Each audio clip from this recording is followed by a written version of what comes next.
Welcome to another episode of Echoes of Reality, where we challenge the norms, ask the hard questions, and most importantly, seek solutions.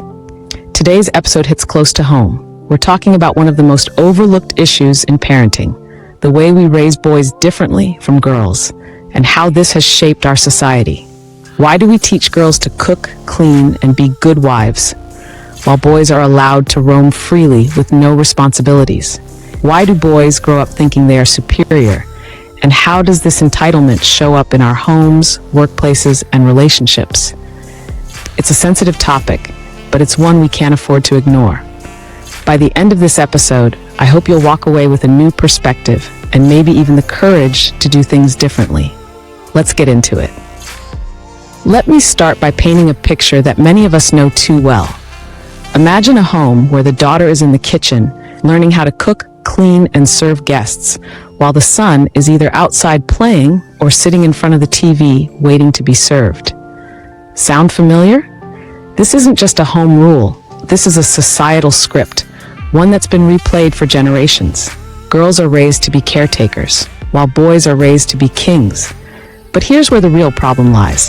When that boy grows up, he doesn't magically learn how to be responsible, compassionate, or respectful toward women. Instead, he's used to being served. He's used to having his way. He's used to power.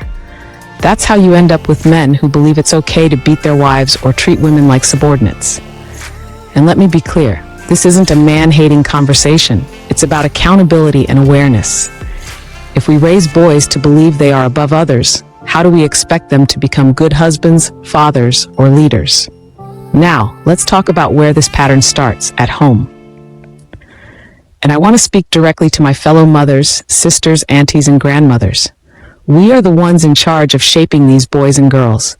Sometimes, out of love for our sons, we protect them from responsibility. We say, oh, he's a boy, he doesn't need to do the dishes. We excuse them from cooking, cleaning, and basic life skills. But do you see how, in trying to love them, we are harming them? We're not raising them to be capable, responsible men.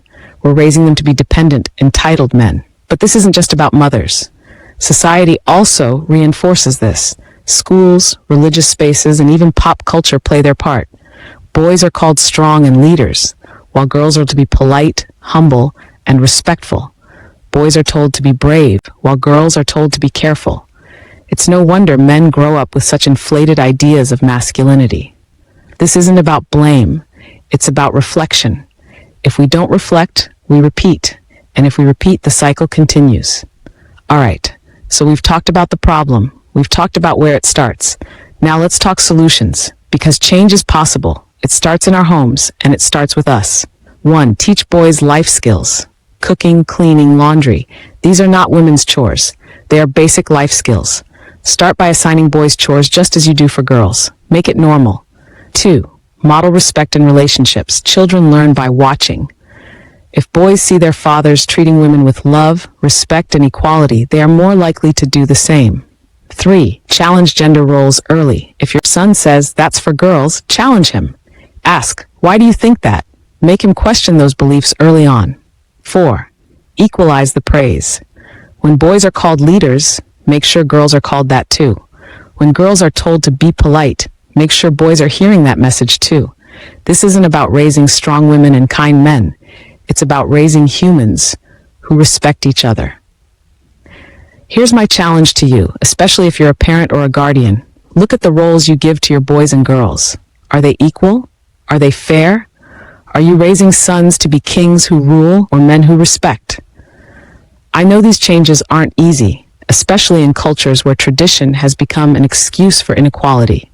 But change starts with one family, one conversation, and one shift in how we see things.